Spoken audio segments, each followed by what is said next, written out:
मेहनत का फल मीठा होता है। यह बात आपने कितनी बार सुनी है। लेकिन सोचिए, अगर सिर्फ मेहनत करने से राजा बना जा सकता तो बैल सबसे बड़े राजा होते। मेहनत जरूरी है, पर मेहनत का मतलब सिर्फ खून पसीना बहाना नहीं है। अगर बड़ा बनना है, अगर अपने जीवन में सच में राज करना है, तो मेहनत के साथ नीति, बुद्धि और सही दिशा चाहिए। और यह सब हमें चाणक्य नीति सिखाती है। आज मैं आपको ऐसी 4 बातों में से पहली बात समझाने जा रहा हूं, जो आपके सोचने का नजरिया ही बदल देगी। अगर आप इसे समझ गए तो यह आपकी जिंदगी का सबसे बड़ा टर्निंग पॉइंट होगा। सोचिए, एक कारीगर दिन रात मेहनत करता है। वह अपना खून पसीना बहाकर इमारत खड़ी करता है, लेकिन अंत में राजा उसी महल में रहता है, कारीगर नहीं। क्यों? क्योंकि मेहनत करने वाला सिर्फ आदेशों का पालन करता है। वह अपने काम में इतना व्यस्त रहता है कि अपनी दिशा तय करना भूल जाता है। चाणक्य कहते हैं, महान बनने के लिए केवल मेहनत नहीं, सही सोच और सही रणनीति चाहिए। जो व्यक्ति केवल मेहनत करता है, वह अपनी ऊर्जा दूसरों के लिए खर्च करता है। ऐसे लोग कभी कभी दूसरों की जिंदगी बेहतर बनाते बनाते खुद गुलामी में फंस जाते हैं। उदाहरण के लिए, पुराने समय में चाणक्य ने देखा कि मगध के राजा धनानंद के सैनिक और सेवक दिन रात मेहनत करते थे, लेकिन यह मेहनत धनानंद के साम्राज्य को बड़ा बना रही थी। खुद उन सैनिकों का जीवन बेहतर नहीं हो रहा था। यह गलतफहमी कि मेहनत ही सब कुछ है, आपने भी सुना होगा, कड़ी मेहनत करो सफलता मिल जाएगी। लेकिन क्या यह सच है? कड़ी मेहनत से आप नौकरी पा सकते हैं, पर कंपनी के मालिक नहीं बन सकते। कड़ी मेहनत से आप एक अच्छा खिलाड़ी बन सकते हैं, पर खेल के नियम बनाने वाले नहीं। इसका मतलब यह नहीं कि मेहनत बेकार है, लेकिन मेहनत तब तक अधूरी है जब तक उसमें दिशा और नीति का साथ न हो। चाणक्य कहते हैं, मेहनत को बुद्धि का साथी बनाओ, तभी तुम राजा बनोगे। राजा और गुलाम का फर्क समझिए। गुलाम वह होता है जो सिर्फ आदेश मानता है, राजा वह होता है जो आदेश देता है। राजा मेहनत करने के बजाय रणनीति बनाता है। वह सोचता है कि कैसे कम मेहनत में बड़ा परिणाम निकाला जाए। यही कारण है कि मेहनत करने वाला हमेशा राजा का गुलाम बनता है। 3 बातें जो गुलाम को राजा से अलग करती हैं। 1. दृष्टि, विजन। राजा भविष्य की योजना बनाता है, गुलाम वर्तमान के काम में फंसा रहता है। 2. रणनीति, स्ट्रेटेजी। राजा अपने हर कदम की गहराई से सोचता है, गुलाम बिना सोचे समझे काम करता है। 3. आत्मनिर्भरता, सेल्फ रिलायंस। राजा दूसरों पर निर्भर नहीं होता, जबकि गुलाम हमेशा दूसरों के भरोसे रहता है। अब सवाल है कि सोच कैसे बदले और राजा कैसे बने। 1. अपना उद्देश्य तय करें। सबसे पहले यह जानें कि आप जिंदगी में क्या बनना चाहते हैं।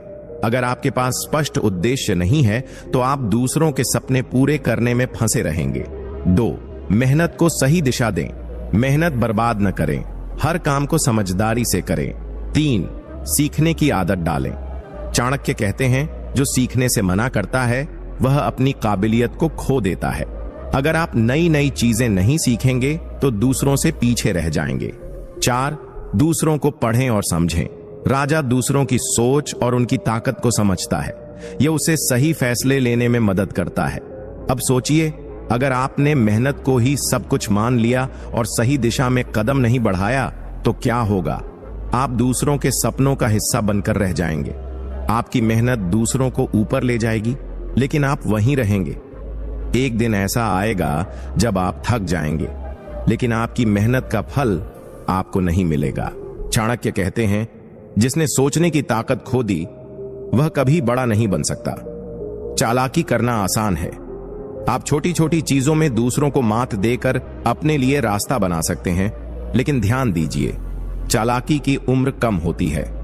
जो व्यक्ति हर बार चालाकी से काम करता है, लोग उस पर भरोसा करना बंद कर देते हैं। चाणक्य कहते हैं, चालाक व्यक्ति खुद के फायदे के लिए दूसरों को गिराता है, जबकि बुद्धिमान व्यक्ति सभी को साथ लेकर ऊपर उठता है। उदाहरण के लिए, मगध के दरबार में अमात्य राक्षस, चाणक्य के समय का मंत्री, बहुत चालाक था। उसने कई बार अपनी चालाकी से दुश्मनों को मात दी, लेकिन अंत में उसकी चालाकी ही उसकी हार का कारण बनी। उसके विरोधियों ने उसकी हर चाल को समझ लिया और उसे हरा दिया। बुद्धिमानी बनाम चालाकी की सोच में अंतर यह है कि चालाक व्यक्ति केवल आज का फायदा देखता है, जबकि बुद्धिमान व्यक्ति आने वाले वर्षों की योजना बनाता है।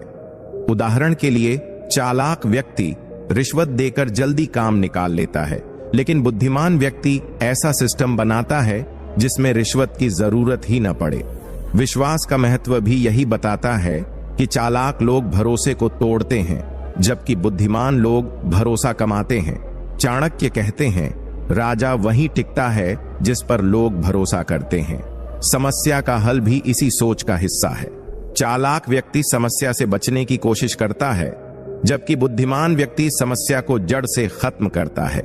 उदाहरण के लिए, अगर पानी की समस्या है तो चालाक व्यक्ति पानी चुराएगा, लेकिन बुद्धिमान व्यक्ति पानी के नए स्रोत खोजेगा। कैसे बने बुद्धिमान? 1. धैर्य रखें। चाणक्य कहते हैं, धैर्यवान व्यक्ति बुद्धिमानी की ओर पहला कदम बढ़ाता है। हर बड़ी सफलता धैर्य से मिलती है। 2. सीखते रहें। किताबें पढ़ें, अनुभव से सीखें और दूसरों की गलतियों से भी सीखें। 3. लोगों की समझ बढ़ाएं। बुद्धिमान बनने के लिए लोगों की भावनाओं, उनकी इच्छाओं और उनकी समस्याओं को समझना जरूरी है। 4. रणनीति बनाएं। कोई भी काम बिना सोचे समझे न करें। हर कदम का परिणाम पहले से सोच लें। अगर आप चालाक बने रहे तो क्या होगा? 1. भरोसे की कमी होगी, लोग आप पर कभी भरोसा नहीं करेंगे। 2. अल्पकालिक सफलता, चालाकी से मिली सफलता टिकती नहीं है। 3. अकेलापन, चालाक व्यक्ति अकेला हो जाता है क्योंकि लोग उससे दूर भागने लगते हैं। चाणक्य की चेतावनी है कि चालाक व्यक्ति का पतन निश्चित है, जबकि बुद्धिमान व्यक्ति का उत्थान तय है। एक बार चाणक्य के पास एक नौजवान आया और उसने पूछा, गुरुजी, मैं हमेशा मेहनत करता हूं और चालाक भी हूं, फिर भी राजा क्यों नहीं बन पाता? चाणक्य मुस्कुराए और बोले, क्योंकि तुम अपनी बुद्धि का उपयोग केवल छोटे फायदे के लिए कर रहे हो। बड़े बनने के लिए तुम्हें अपनी सोच का विस्तार करना होगा। मेहनत करो, लेकिन बुद्धिमानी से। चालाकी मत करो, क्योंकि चालाक लोग अपना ही नुकसान करते हैं। चाणक्य के अनुसार लक्ष्यहीन व्यक्ति उस कश्ती के समान है जिसे न तो नाविक का पता होता है और न किनारे का। चाणक्य कहते हैं, लक्ष्य व्यक्ति की दिशा तय करता है और दिशा व्यक्ति का भाग्य। लक्ष्य क्यों जरूरी है? 1. यह दिशाहीनता से बचाता है। जब आपके पास लक्ष्य होगा तो आप जानेंगे कि आपके प्रयास किस ओर जाने चाहिए। 2. ऊर्जा का सही उपयोग, लक्ष्य आपको अपनी ऊर्जा सही दिशा में लगाने में मदद करता है। 3. प्रेरणा का स्रोत, एक स्पष्ट लक्ष्य आपकी प्रेरणा को जिंदा रखता है। उदाहरण के लिए, सिकंदर महान का लक्ष्य पूरी दुनिया को जीतना था। उसकी स्पष्टता और अटूट संकल्प ने उसे इतिहास का महान योद्धा बनाया। लक्ष्यहीनता का खतरनाक परिणाम भी है। 1. समय का नुकसान, बिना लक्ष्य के आपका समय ऐसे ही बर्बाद हो जाएगा। जो समय बीत गया वह कभी वापस नहीं आता। 2. दूसरों की गुलामी, लक्ष्यहीन व्यक्ति अपनी ऊर्जा दूसरों के सपने पूरे करने में खर्च करता है। याद रखें, अगर आपके पास योजना नहीं होगी तो आप दूसरों की योजनाओं का हिस्सा बनेंगे। 3.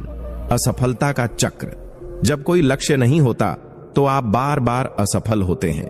इससे आत्मविश्वास कम होता है और आप निराशा में घिर जाते हैं। चाणक्य की चेतावनी है कि लक्ष्यहीनता जीवन को जड़ बना देती है। सही लक्ष्य कैसे तय करें? 1. अपनी क्षमताओं को पहचानें। सबसे पहले समझें कि आप किसमें अच्छे हैं। अपनी ताकतों को पहचाने बिना सही लक्ष्य तय करना मुश्किल है। 2. अपने सपनों को स्पष्ट करें। खुद से पूछें, मैं जीवन में क्या चाहता हूं? बड़े सपने देखिए, लेकिन उन्हें छोटे छोटे हिस्सों में बांटें। 3. स्मार्ट लक्ष्य बनाएं। लक्ष्य स्पेसिफिक, मेजरेबल, अचीवेबल, रिलेवेंट और टाइम बाउंड होना चाहिए। 4. योजना बनाएं और कार्य करें। लक्ष्य तय करने के बाद उसे हासिल करने की रणनीति बनाएं। हर दिन थोड़ा थोड़ा आगे बढ़ें। लक्ष्य और मेहनत का रिश्ता भी महत्वपूर्ण है। केवल लक्ष्य तय करना काफी नहीं है, आपको मेहनत करनी होगी, लेकिन सही दिशा में। चाणक्य का मंत्र है कि सही दिशा में की गई मेहनत ही व्यक्ति को राजा बनाती है। उदाहरण के लिए, अगर एक तीरंदाज अपने तीर का निशाना ही तय न करे तो वह कभी भी सही लक्ष्य पर नहीं पहुंच सकता। उसी तरह, अगर आपके पास जीवन का स्पष्ट लक्ष्य नहीं होगा तो आपकी मेहनत भी व्यर्थ जाएगी। अगर आपके पास लक्ष्य नहीं है तो क्या होगा? 1. भटकाव, आप हर छोटी चीज पर ध्यान देंगे लेकिन कुछ बड़ा नहीं कर पाएंगे। 2. असंतोष, बिना लक्ष्य के जिंदगी खाली और निराशाजनक लगती है। 3. स्वयं पर विश्वास खोना, बार बार असफलताओं से आपका आत्मविश्वास कमजोर होगा। चाणक्य की सलाह है कि लक्ष्य तय करो, नहीं तो तुम्हारा जीवन दूसरों की योजनाओं का हिस्सा बन जाएगा। एक प्रेरक कहानी के अनुसार गुरुकुल में एक बार चाणक्य ने अपने शिष्यों से पूछा, तुम्हारा जीवन लक्ष्य क्या है?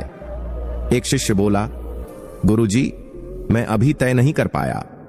चाणक्य ने उसे समझाया, तुम्हारा जीवन तब तक व्यर्थ रहेगा जब तक तुम अपने लक्ष्य को स्पष्ट नहीं करोगे। बनने के लिए तुम्हें यह समझना होगा कि तुम्हें किस दिशा में जाना है। उस दिन से वह शिष्य अपने लक्ष्य की खोज में लग गया और बाद में उसने एक महान राज्य की स्थापना की। पैसा और दिखावे का रिश्ता भी समझना जरूरी है। लोग दिखावा क्यों करते हैं? समाज में अपनी स्थिति दिखाने के लिए, दूसरों को प्रभावित करने के लिए और झूठा आत्मविश्वास पाने के लिए।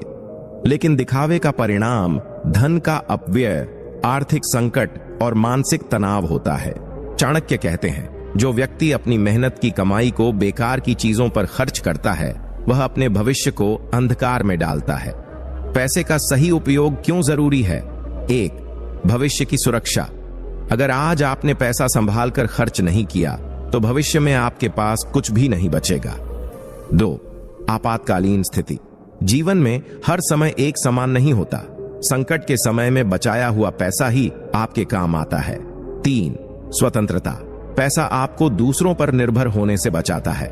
सही तरीके से उपयोग किया गया पैसा आपकी आजादी को बनाए रखता है। पैसे का सही प्रबंधन कैसे करें? 1. अपनी आय से कम खर्च करें। चाणक्य कहते हैं, धन को हमेशा बचा कर रखें। दिखावे में अपनी आय से ज्यादा खर्च करना विनाश की शुरुआत है। 2. बचत की आदत डालें। हर महीने अपनी कमाई का कम से कम 20 से 30% बचत करें। यह पैसा आपका भविष्य सुरक्षित करेगा। 3. निवेश करें। पैसा केवल बचाने से नहीं बढ़ता, उसे सही जगह निवेश करना भी जरूरी है। निवेश का मतलब है कि आपका पैसा और पैसा बनाता है। 4. दिखावे से बचें। अपने साधनों के भीतर रहकर जीवन जिए। याद रखें, सच्चा राजा वह है जो अपने संसाधनों का विवेकपूर्ण उपयोग करता है। दिखावे के खतरनाक परिणाम है। 1. आड़ का बोझ, दिखावे के चक्कर में लोग कर्ज में डूब जाते हैं। यह कर्ज न केवल आर्थिक संकट लाता है बल्कि मानसिक शांति भी छीन लेता है। 2. रिश्तों में दरार, जब आप दिखावा करते हैं तो लोग आपके वास्तविक चरित्र को नहीं देख पाते। झूठा दिखावा आपके रिश्तों को कमजोर कर देता है। 3. आत्मसम्मान की कमी, दिखावा करने वाले लोग अंदर से हमेशा खाली महसूस करते हैं। उनका आत्मसम्मान उनकी बाहरी चीजों पर निर्भर करता है। चाणक्य की सलाह, एक सादगी में ताकत है।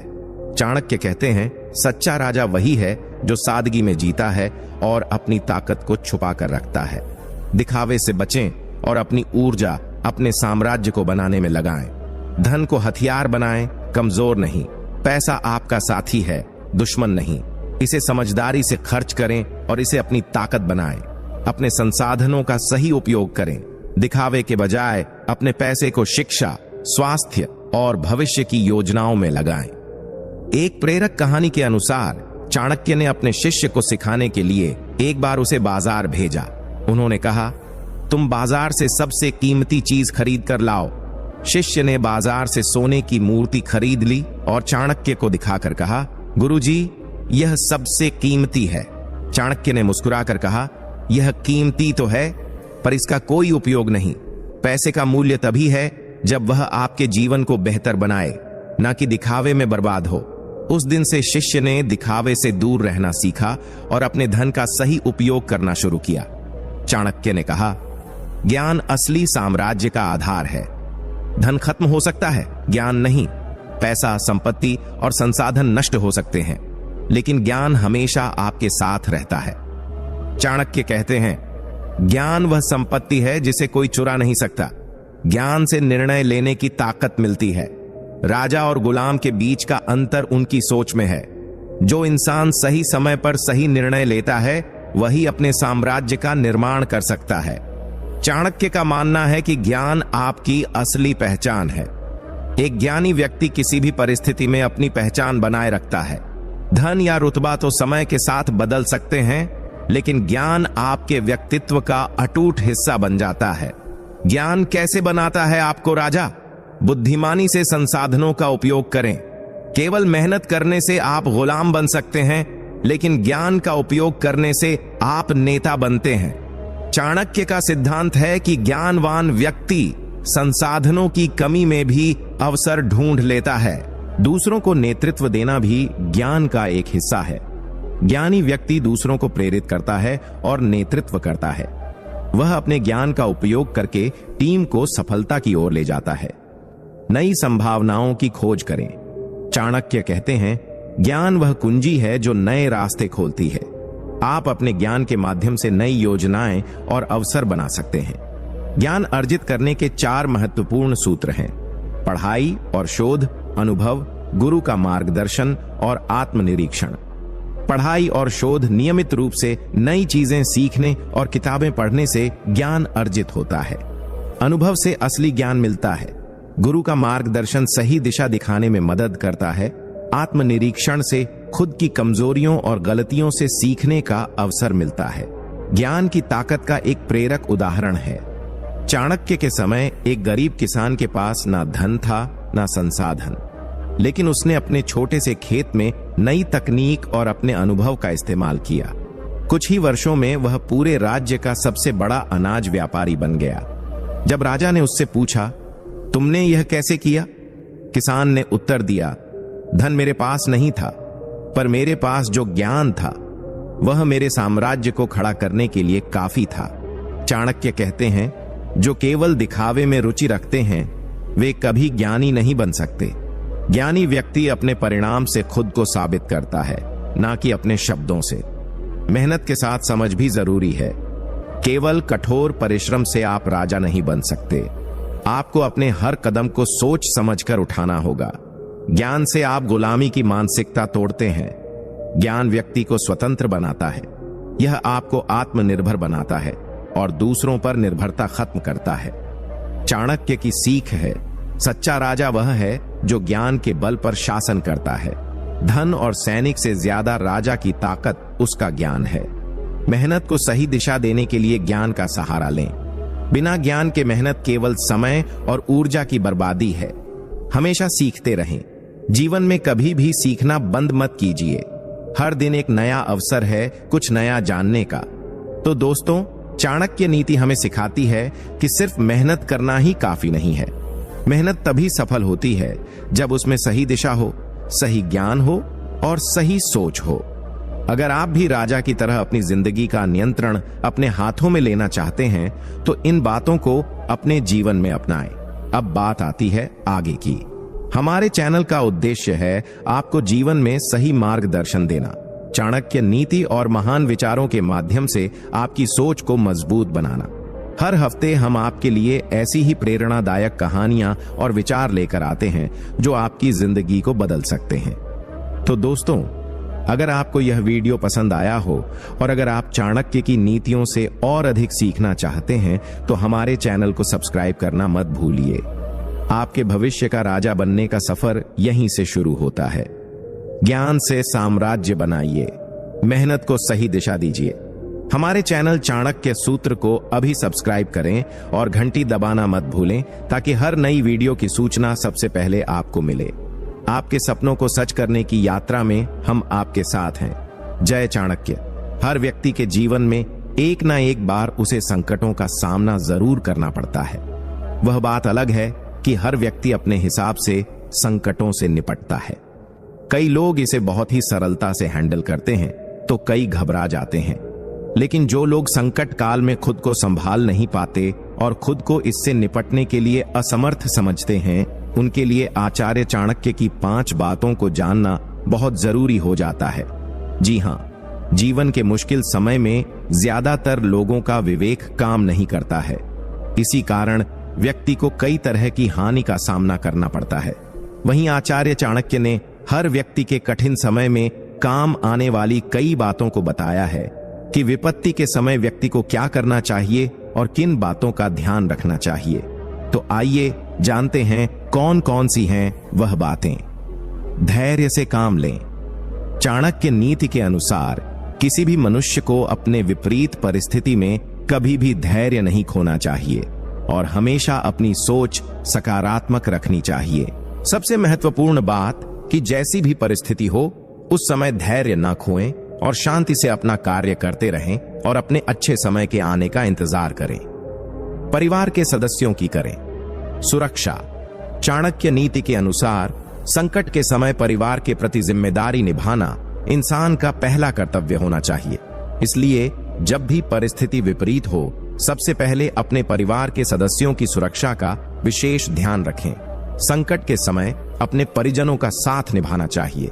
धन की बचत का रखें ध्यान। व्यक्ति को हमेशा धन की बचत करनी चाहिए। कहा जाता है कि संकट के समय आपका सबसे बड़ा साथी धन ही होता है। जिस व्यक्ति के पास संकट के समय धन का अभाव होता है उसके लिए संकट से निकल पाना बहुत कठिन हो जाता है। ठोस रणनीति बनाएं। कोई भी व्यक्ति जब संकटों से घिरता है तो उसे एक ठोस रणनीति बनाने की जरूरत होती है, क्योंकि जब आपके पास संकट से बाहर निकलने के लिए एक रणनीति तैयार होती है तो वह समय बहुत ही सरलता से निपट जाता है। साथ ही व्यक्ति एक चरणबद्ध तरीके से कार्य भी करता है। पहले से तैयार रहें। आचार्य चाणक्य के अनुसार जब किसी व्यक्ति पर मुसीबतें आती हैं तो उसे बहुत सावधान रहने की जरूरत होती है, क्योंकि संकट के समय उसके पास ना तो पर्याप्त अवसर होते हैं और ना ही चुनौतियों से निपटने के लिए कोई साधन। इसीलिए अपने आप को पहले से ही तैयार रखना चाहिए, क्योंकि जरा सी चूक बड़ा नुकसान पहुंचा सकती है। इसलिए पहले से सावधान रहना बहुत ही जरूरी है। यह 5 लोग कितने भी वफादार हों धोखा अवश्य देते हैं।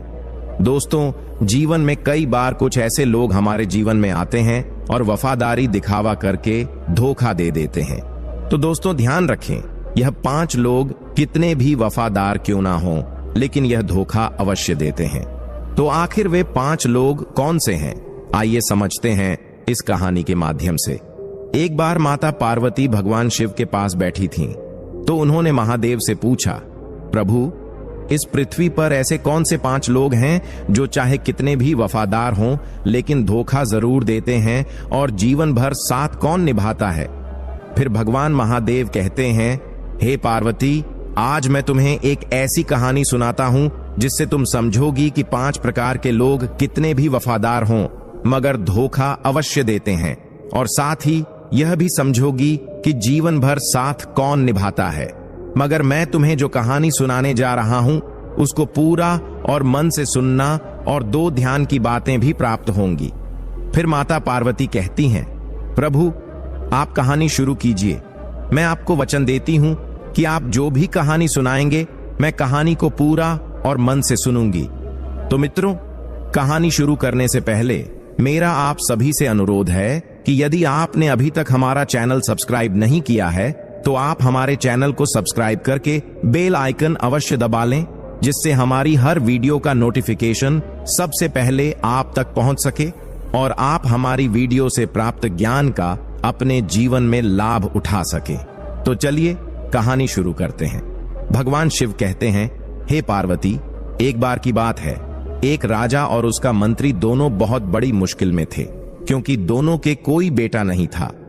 दोनों की एक ही मुश्किल उन दोनों को एक दूसरे के और करीब ले आई थी।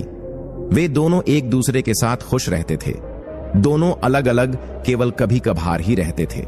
जहां राजा रहता था वहीं उसका मंत्री भी रहता था, और जहां पर मंत्री रहता था वहां पर राजा रहता था।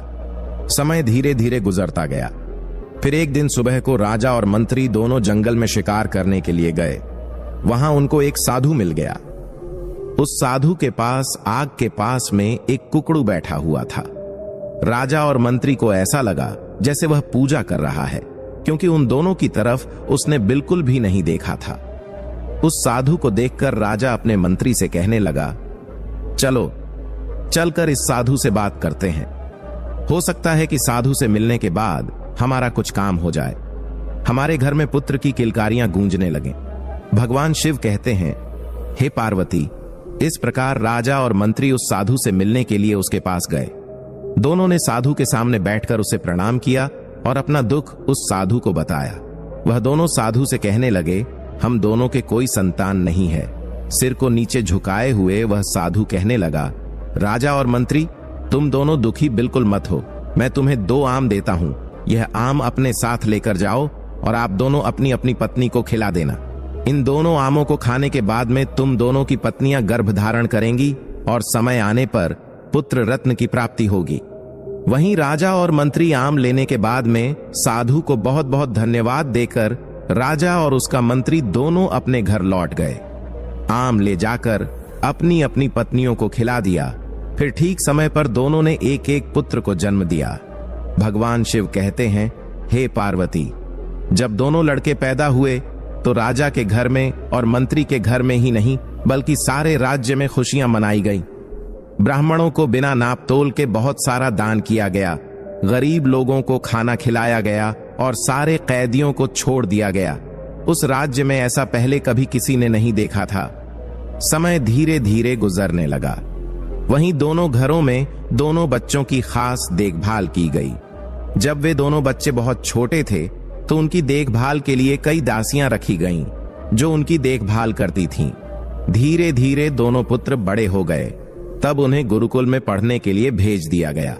समय आने पर राजा और मंत्री का बेटा दोनों शिक्षा और कला में बहुत ही अच्छे निकले। वहीं जिस प्रकार राजा और मंत्री के बीच में प्रेम था, एक दूसरे के बिना न कहीं जाते थे और न एक दूसरे के बिना खाना खाते थे, बस उसी प्रकार राजा और मंत्री की तरह उनके पुत्र भी आपस में एक दूसरे से बहुत प्यार करते थे।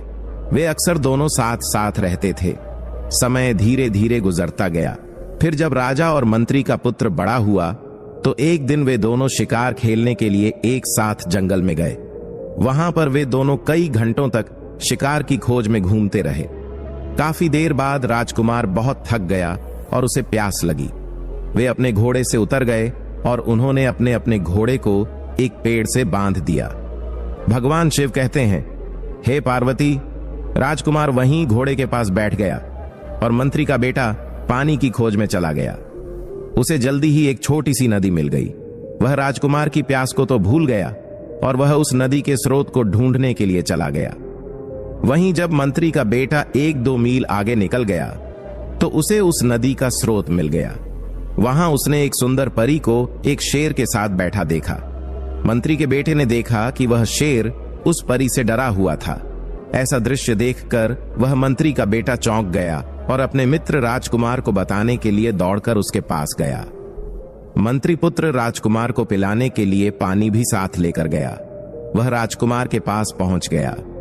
वहीं जो मंत्री का बेटा राजकुमार के पास पहुंचा तो राजकुमार ने पूछा, अरे इतनी देर तक तुम कहां थे? मैं प्यास के मारे परेशान था और तुम ऐसे डरे डरे क्यों दिखाई दे रहे हो? आखिरकार तुम्हें क्या हुआ है? भगवान शिव कहते हैं, हे पार्वती। फिर मंत्री का बेटा बोला, कुछ नहीं हुआ। तो राजकुमार बोला, तुम मुझसे कुछ छुपा रहे हो। तुम्हारा चेहरा बता रहा है कि तुम्हारे साथ कोई घटना अवश्य घटित हुई है। फिर तो राजकुमार की बात सुनकर मंत्री का बेटा कहने लगा कि मैंने एक सुंदर लड़की को देखा है। वह शेर के पास बैठी हुई थी और वह शेर उस लड़की से बहुत डरा हुआ था, क्योंकि उस लड़की की सुंदरता के जादू ने उस शेर को अपने बस कर लिया है। भगवान शिव कहते हैं, हे पार्वती। फिर उस मंत्री के लड़के की बात सुनकर वह राजकुमार कहने लगा, अगर वह लड़की इतनी सुंदर है तो मैं भी ऐसी लड़की को देखना चाहता हूं। तुम एक काम करो, मुझे उस लड़की के पास अभी लेकर चलो। वहीं मंत्री का बेटा एकदम से राजी हो गया और फिर दोनों उस लड़की की तरफ चल दिए। फिर नदी के स्रोत के पास जाकर उन दोनों ने देखा कि शेर उस परी की गोद में सिर रखकर सो रहा है। तो मंत्री का बेटा बोला, तुम डरो मत। जब तक शेर सोया हुआ है तब तक हम उतनी देर में उस लड़की को पकड़ लेते हैं। वे दोनों उस लड़की के और करीब चले गए। वहीं मंत्री के बेटे ने शेर का सिर उठाकर उसे जमीन पर लिटा दिया, जबकि राजकुमार ने उस लड़की को पकड़ा, क्योंकि वह उस लड़की पर मोहित हो गया था। वह उसको साथ लेकर वहां से चल दिया और अपने मित्र मंत्री के बेटे से कहा, मैं इस परी को लेकर जा रहा हूं, तुम मेरा पीछा मत करना। भगवान शिव कहते हैं, पार्वती, फिर जब शेर जागता है तो वहां पर मंत्री के बेटे के अलावा किसी और को न देखकर कहता है, वह परी कहां गई? तो मंत्री का बेटा कहता है, मेरा दोस्त उस परी को लेकर गया। तो शेर बोला, तुम्हारा दोस्त? तुम उसको अपना दोस्त कहते हो जो परी को लेकर के चला गया और तुम्हें मरने के लिए मेरे पास में छोड़ गया? वह तुम्हारा मित्र नहीं, वह तुम्हारा सबसे बड़ा दुश्मन है।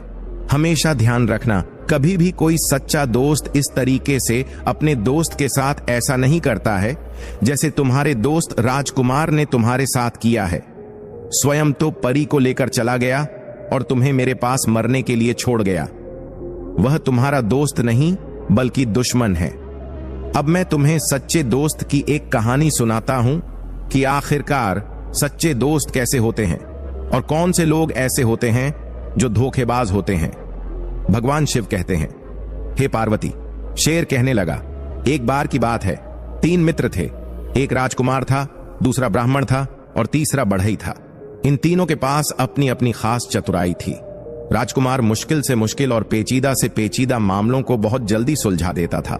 वहीं जो दूसरा ब्राह्मण मित्र था वह मरे हुए आदमी को जिंदा कर सकता था और तीसरा मित्र बढ़ई, वह चंदन की लकड़ी का एक ऐसा घर बना सकता था जो उसके मालिक के कहने पर कहीं भी जा सकता था। इस प्रकार तीनों मित्रों का समय बड़े ही प्यार से गुजर रहा था। फिर एक दिन ब्राह्मण और उसके माता पिता में कुछ कहा सुनी हो गई, तो उसके माता पिता ने अपने पुत्र को घर से निकाल दिया। वहीं इस परेशानी के समय में वह ब्राह्मण का पुत्र अपने दोस्तों के पास पहुंचा और सारा हाल उनको सुनाया। वह कहने लगा, तुम दोनों मेरे मित्र हो, मैं यह चाहता हूं कि तुम मेरे साथ कहीं दूर देश को चलो, हम तीनों मिलकर कहीं दूर चलें। वहीं ब्राह्मण की बात सुनकर उसके मित्र राजकुमार और बढ़ई, वह दोनों भी राजी हो गए और तीनों देश छोड़कर वहां से कहीं और चल दिए। भगवान शिव कहते हैं, हे पार्वती, कहानी पर गौर रखना। जिस समय राजकुमार, बढ़ई और वह ब्राह्मण तीनों रास्ते में जा रहे थे तो राजकुमार किसी वजह से रुक गया, पर बढ़ई और ब्राह्मण आगे चलते रहे। वहीं कुछ देर बाद राजकुमार जल्दी जल्दी आगे चला ताकि वह अपने दोस्तों को पकड़ सके, पर बदनसीबी से वह दूसरे रास्ते पर चले गए और अपने मित्रों को पकड़ नहीं सका।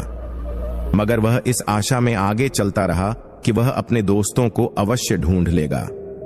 भगवान शिव कहते हैं, हे पार्वती, पर जब काफी दूर जाने पर भी उसको अपने मित्र नहीं मिले तो उसको लगा कि वे इतनी तेज क्यों जा रहे हैं कि वह उनको पकड़ नहीं पा रहा है। मगर उधर राजकुमार के दोनों मित्र ब्राह्मण और बढ़ई वे बहुत धीरे धीरे चल रहे थे और सोच रहे थे कि राजकुमार अब तक उनको पकड़ क्यों नहीं पाया। हम दोनों तो राजकुमार के इंतजार में बहुत ही धीरे धीरे चल रहे हैं। भगवान शिव कहते हैं, हे पार्वती, ब्राह्मण और बढ़ई वह राजकुमार के बारे में सोचते जा रहे थे, वहीं राजकुमार वह अपने मित्र ब्राह्मण और बढ़ई के बारे में सोचता जा रहा था। आखिरकार एक दूसरे की मुलाकात अब कहां पर और कैसे होगी। आखिरकार चलते चलते ब्राह्मण और बढ़ई ने मन में सोचा कि अब शायद राजकुमार से हमारी मुलाकात नहीं होगी। फिर उसके मिलने की आशा छोड़ दी और मन में सोचने लगे, हो सकता है कि राजकुमार को घर की याद आ रही होगी और वह अपने घर वापस चला गया होगा। वहीं चलते चलते राजकुमार एक दिन बहुत बड़े मैदान में पहुंच गया जिसके बीच में एक बहुत बड़ा महल था। उसने सोचा कि यहां पर कौन रहता होगा। यकीनन यह महल तो किसी बड़े आदमी का होगा, मैं जाकर यहां पता करता हूं। भगवान शिव कहते हैं, हे पार्वती, इधर राजकुमार अपने मित्रों की तलाश में घूम रहा था और उधर वह ब्राह्मण और बढ़ई अपने मित्र राजकुमार की तलाश में दर दर भटक रहे थे। अब मैं सबसे पहले उस राजकुमार के बारे में बताता हूं। जब राजकुमार ने एक बड़ा महल देखा तो उसने जाकर दरवाजा खटखटाया तो उस महल में से एक बहुत ही सुंदर लड़की निकल कर आई और उसने दरवाजा खोला और बड़ी मीठी आवाज में उसको अंदर आने के लिए कहा। फिर राजकुमार उस लड़की के कहने से जब अंदर पहुंच गया तो लड़की एकदम से रोने लगी। वहीं राजकुमार ने जब उस लड़की के रोने की वजह पूछी तो लड़की कहने लगी, तुम्हारी सुंदरता और तुम्हारी जवानी देखकर मुझे तुम पर दया आती है। अनजाने में तुम अपनी मौत के मुंह फंस गए हो। वह लड़की कहने लगी, तुमने इस महल में आने से पहले इस महल के बारे में जानने की कोशिश क्यों नहीं की? तुम नहीं जानते यह महल एक राक्षस का है। इस महल में एक राक्षस रहता है जिसने मुझे अपने कब्जे में कर रखा है। उसने कई मील दूर तक के सारे लोगों को खा लिया है। मुझे इस बात का अफसोस है कि अब मैं तुम्हें क्या बताऊं। मुझे एक ही बात का डर है, कहीं वह राक्षस तुम्हें भी खा न ले। भगवान शिव कहते हैं, हे पार्वती। वहीं उस सुंदरी की बात को सुनकर वह राजकुमार कहने लगा, नहीं नहीं, तुम इतनी नाउम्मीद न हो, धीरज रखो। मुझे उसके बारे में कुछ बताओ तो शायद मेरी जान बच जाए। वहीं वह लड़की सिसकते हुए कहने लगी, पर मुझे पता नहीं कि मैं तुम्हारी सुरक्षा के लिए क्या कर सकती हूं।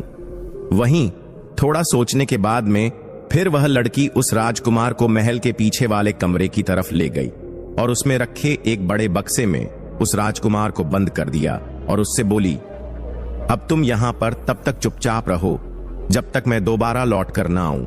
भगवान तुम्हारी रक्षा करें। भगवान शिव कहते हैं, हे पार्वती, इधर। उस लड़की ने उस राजकुमार को उस संदूक में बंद कर दिया। वहीं शाम को जब राक्षस उस महल में लौटा तो उसकी तेज सूंघने की ताकत से उसे यह आभास हो गया कि कहीं न कहीं कोई आदमी मौजूद है। फिर उसने उस लड़की से पूछा, क्या तुम्हारे अलावा इस महल में कोई और भी व्यक्ति है? वह कौन है? जल्दी से मुझे बताओ, मुझे बहुत जोर की भूख लगी है। भगवान शिव कहते हैं, हे पार्वती। वहीं शेर आगे कहता है कि वह लड़की कहने लगी, लगता है आज तुम्हारी तबीयत ठीक नहीं है, यहां पर कोई व्यक्ति नहीं आया। वह लड़की राक्षस से कहने लगी, तुम क्या समझते हो, यहां आने की कोई हिम्मत करेगा जो सारी दुनिया के लिए यह भयानक जगह है? फिर उस लड़की की बात सुनकर वह राक्षस चुप हो गया। शेर आगे कहता है, उस स्त्री ने देखा कि उसके शब्दों का असर उस राक्षस पर हो गया है तो उस लड़की की हिम्मत और बढ़ गई। फिर उसको उससे मजाक सुझा तो उसने उससे उसकी जिंदगी के बारे में और कुछ जानना चाहा। कभी कभी मुझे लगता है कि शायद तुम कभी वापस नहीं लौटोगे और तब मैं सोचती हूं कि मैं किधर जाऊंगी, मेरा क्या होगा। तुम्हारी वजह से लोग मुझसे नफरत करते हैं तो मुझे लगता है कि किसी दिन वे मुझे मार देंगे। तो बताओ, क्या मुझे डरने की जरूरत नहीं है? तो राक्षस कहने लगा, प्रिय, रो मत, तुम्हें डरने की कोई जरूरत नहीं है क्योंकि मैं कभी नहीं मरूंगा। तो वह लड़की कहने लगी, ऐसा कैसे हो सकता है कि तुम कभी नहीं मरोगे या तुम्हें कोई नहीं मार सकता है? तो वह राक्षस अपने गुप्त राज्य को बताते हुए उस लड़की से कहने लगा, देखो, महल के सामने एक खंभा है, मेरे प्राण उस खंभे में बसे हुए हैं। जब तक यह खंभा नहीं टूटेगा तब तक मैं नहीं मर सकता हूं। मुझे कोई नहीं मार सकता है, पर इस बात को मेरे अलावा कोई नहीं जानता कि मेरे प्राण इस खंभे में हैं। इस खंभे के टूटने से ही मेरी मौत हो सकती है। भगवान शिव कहते हैं, हे पार्वती।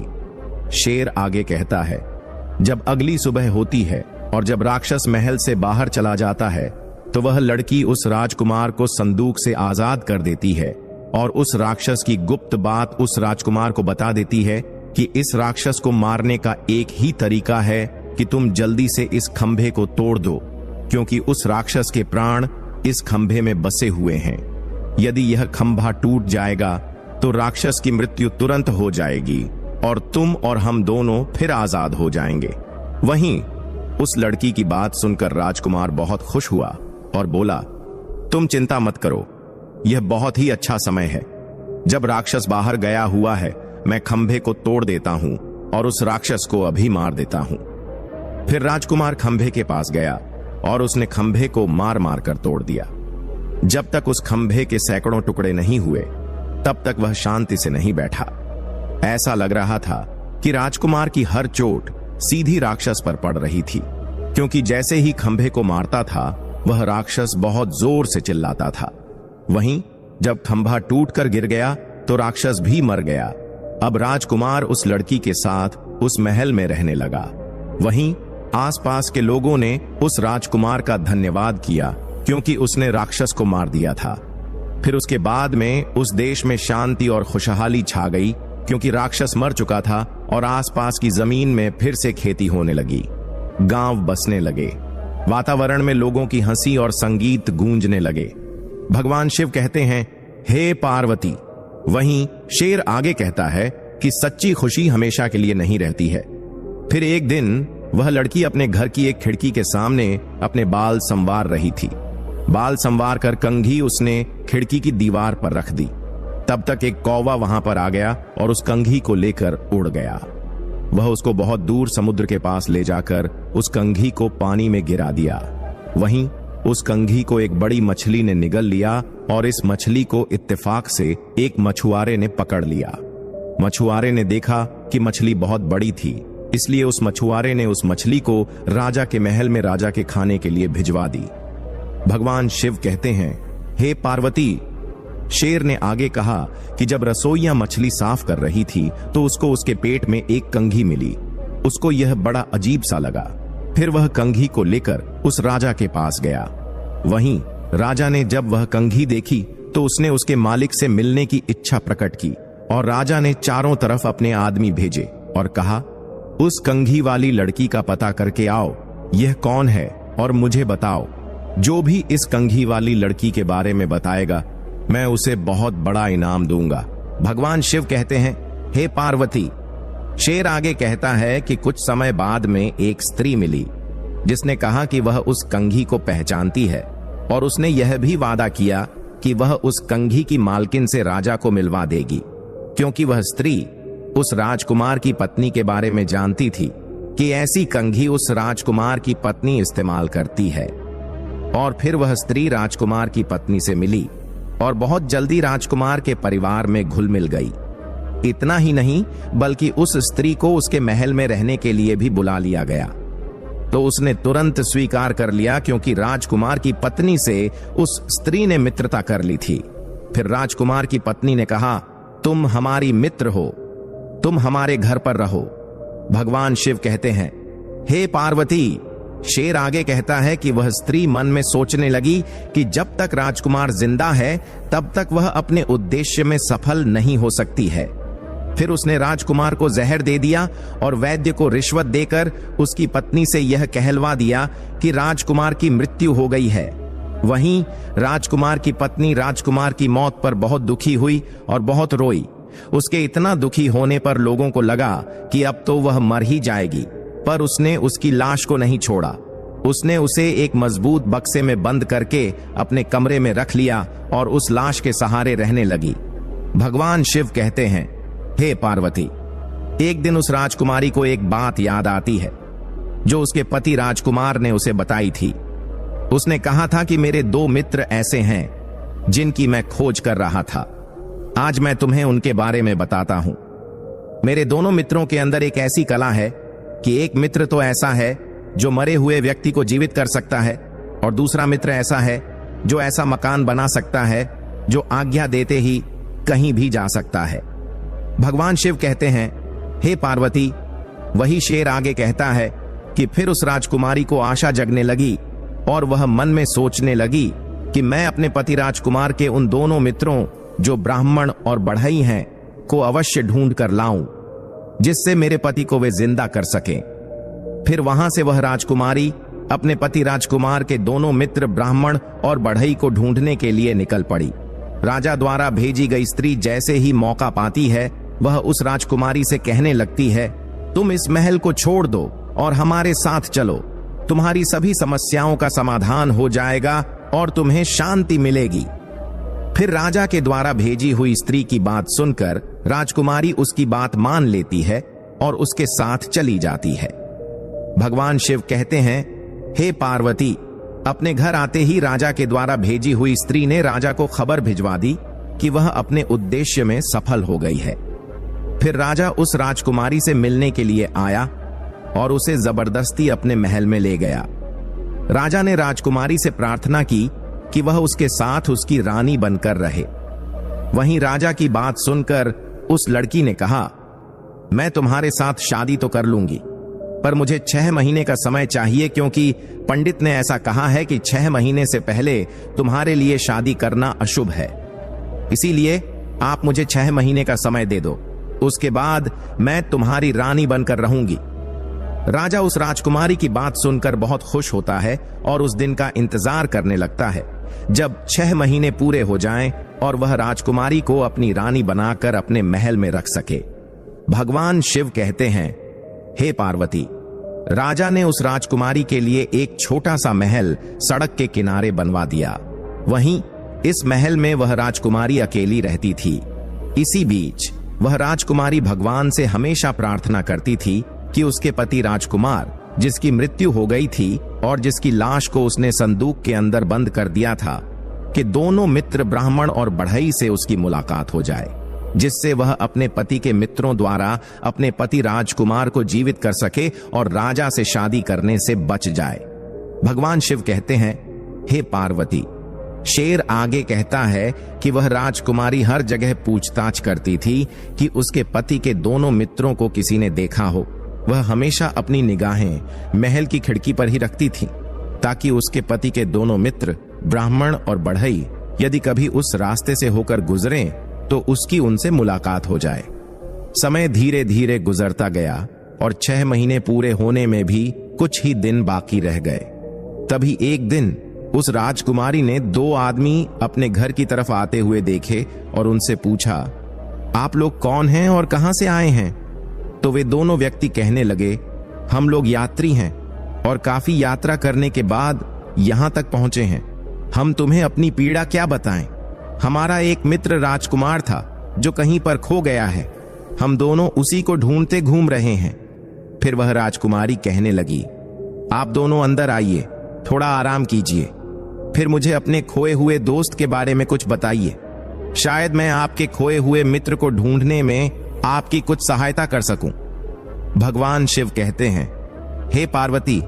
फिर वह शेर आगे कहता है कि उस राजकुमारी की बात को सुनकर वे ब्राह्मण और बढ़ई दोनों महल के अंदर चले गए। उन दोनों मित्रों ने अपने मित्र राजकुमार के बारे में उस राजकुमारी को सारी कहानी सुनाई। वह समझ गई कि ये दोनों यात्री मेरे पति के मित्र हैं, जिनमें से एक ब्राह्मण है और दूसरा बढ़ई है। फिर वह राजकुमारी भगवान को धन्यवाद करने लगी और उस ब्राह्मण और बढ़ई से कहने लगी, मुझे अफसोस है कि तुम्हारा मित्र राजकुमार अब इस दुनिया में नहीं है, वह तो मर चुका है। फिर उस राजकुमारी की बात सुनकर वह ब्राह्मण कहने लगा, आप उसकी चिंता न करें, मैं अपने मित्र राजकुमार को जिंदा कर दूंगा। भगवान का लाख लाख धन्यवाद है कि उसने हमें आपके पास सही स्थान पर पहुंचा दिया। भगवान आपकी हर इच्छा पूरी करें। अब आप हमें केवल हमारे मित्र राजकुमार का शरीर दिखा दीजिए, जिसे ढूंढने के लिए हम कई वर्षों से भटक रहे हैं। भगवान शिव कहते हैं, हे पार्वती। शेर आगे कहता है कि ब्राह्मण और बढ़ई की बात को सुनकर वह लड़की कहने लगी, हमें बड़ी सावधानी से काम लेना है। इस देश के राजा को मुझसे बहुत प्यार हो गया है। मेरी प्रार्थना पर वह शादी के लिए 6 महीने तक मेरा इंतजार करेगा और 6 महीने पूरे होने वाले हैं। 6 महीने पूरे होते ही वह मुझे यहां से ले जाएगा।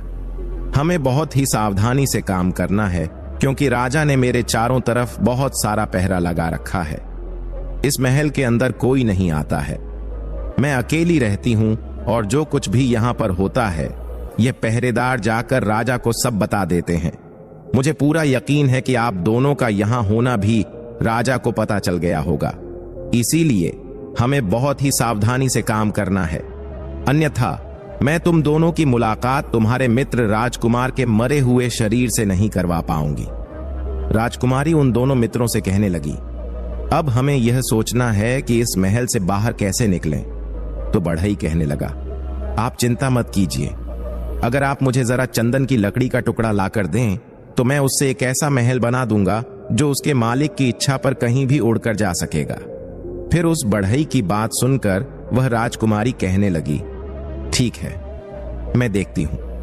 इस समय उस लड़की ने एक दूध को राजा के महल की तरफ एक संदेश लेकर भेजा और कहा, मैंने आपसे शादी करने का फैसला किया है। हमारी शादी का दिन पास आ रहा है। यदि आप मुझसे खुश हैं तो आप मेरे लिए 300 मण चंदन की लकड़ी भिजवा दें। वहीं राजकुमारी का संदेश पाकर राजा ने तुरंत उसकी बात मान ली और उस राजकुमारी के महल में 300 मण चंदन की लकड़ी भिजवा दी। बढ़ई ने उसका मकान बनाना शुरू कर दिया। जब मकान बनकर तैयार हो गया तो लड़की ने राजा को एक और संदेश भेजा। उसमें बताया कि राजा, हमारी शादी का दिन अब पास आ रहा है, तो आप मेरी भाभी और ननद को यहां तुरंत आने की इजाजत दें। मैं अपनी शादी